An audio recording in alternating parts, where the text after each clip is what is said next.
இன்றே டவுன்லோட் செய்து உங்கள் ஃபேவரட் ஷோக்களை என்ஜாய் பண்ணுங்க. குருக்கள் என்னமா சொன்னாரு? பூஜை முடிஞ்ச கையோட 5 சாமியாரங்களுக்கு அன்னதானம் செய்ய சொல்றாரு. நல்ல விஷயம்தான் சொல்லிருக்காரு. ஆமாங்க அத்தை.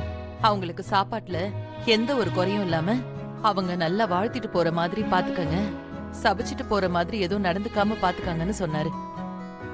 நம்ம வீட்டு சாப்பாடுல என்னமா குறை இருந்துற போகுது? அவங்க 5 பேரும் நம்ம வீட்டுக்கு வந்து சாப்பிட்டுட்டு போற வரைக்கும் நீயே அவங்களுக்கு வேண்டியதெல்லாம் பார்த்து செஞ்சுக்கோ. சரிங்க அத்தை, நான் பாத்துக்கிறேன். நேரமாவது நீங்க வந்து படுத்து தூங்குங்க. வாங்க வாங்க அத்தை, வாங்க மெதுவா.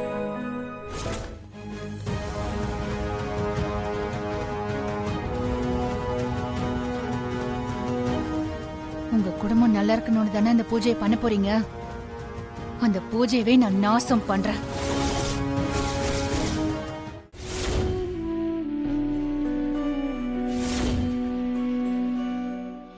பார்வதி, நான் வாழ்க்கையில செய்யக்கூடாத பெரிய தப்பு செஞ்சிட்டேன் பார்வதி.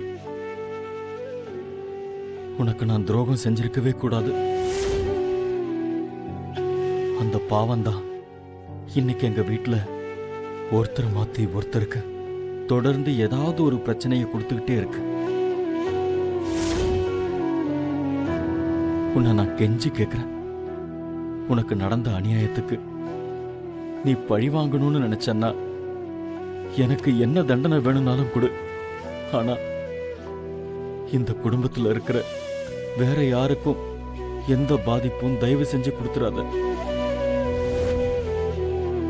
நான் தான் தப்பு பண்ண, நான் தான் உனக்கு துரோகம் பண்ண. என்ன நீ தண்டிக்கிறது தான் நியாயம். இந்த குடும்பத்துல யாருக்கும் இத பத்தி எந்த விஷயமும் தெரியாது. அவங்களுக்கு இதுல எந்த சம்பந்தமும் இல்லை. அப்படி இருக்கிறப்போ அவங்கள தண்டிக்கிறது எந்த விதத்துல நியாயம்? இனி எது நடந்தாலும் எனக்கே நடக்கட்டும். தயவு செஞ்சு அவங்கள விட்டுரு.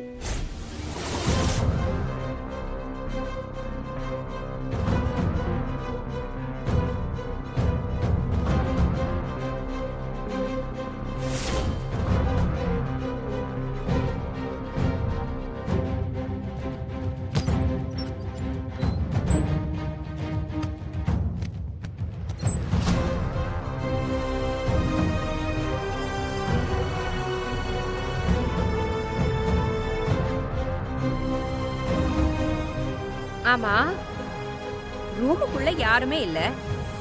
ஆனா நான் வரும்போது நீங்க யார்கிட்டயோ பேசிக்கிட்டு இருந்த மாதிரி இருந்துச்சே. யார்கிட்ட பேசிட்டு இருந்தீங்க?